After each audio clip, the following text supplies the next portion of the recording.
Scandale foncier, Driss Radi devant le tribunal. De quoi parle-t-on?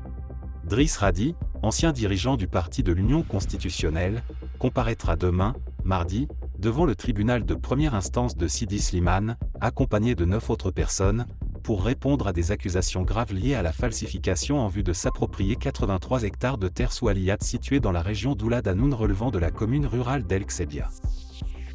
Selon les informations obtenues par Express, les 9 accusés dans cette affaire, en plus de Driss Radi, se composent de 7 députés des terres collectives, Terre sous l'Aliyat, du frère de Radi nommé Karim, responsable de la gestion de ces biens, et d'un agent d'autorité au rang de cheikh.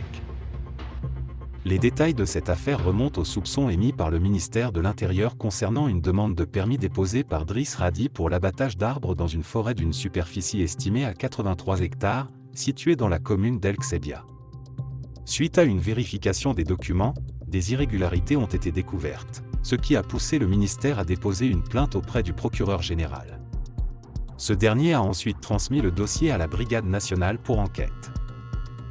Ainsi, Driss Radi fait face à de graves accusations de fabrication délibérée de déclarations et d'autorisations contenant des informations fausses et leur utilisation, obtention indue de certificats administratifs en fournissant de fausses informations, usurpation de fausses identités et son utilisation, et l'utilisation d'un document administratif pour délivrer une licence en connaissance de cause.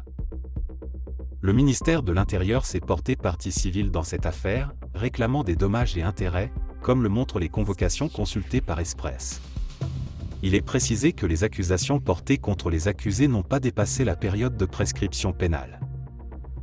Les autres accusés dans cette affaire font également face à des accusations de participation à la fabrication de déclarations contenant des informations fausses et à leur utilisation, ainsi que de falsification de documents administratifs en vue de délivrer une licence et leur utilisation. Dans de tels cas, les peines peuvent aller jusqu'à 3 ans d'emprisonnement, conformément aux dispositions du Code pénal.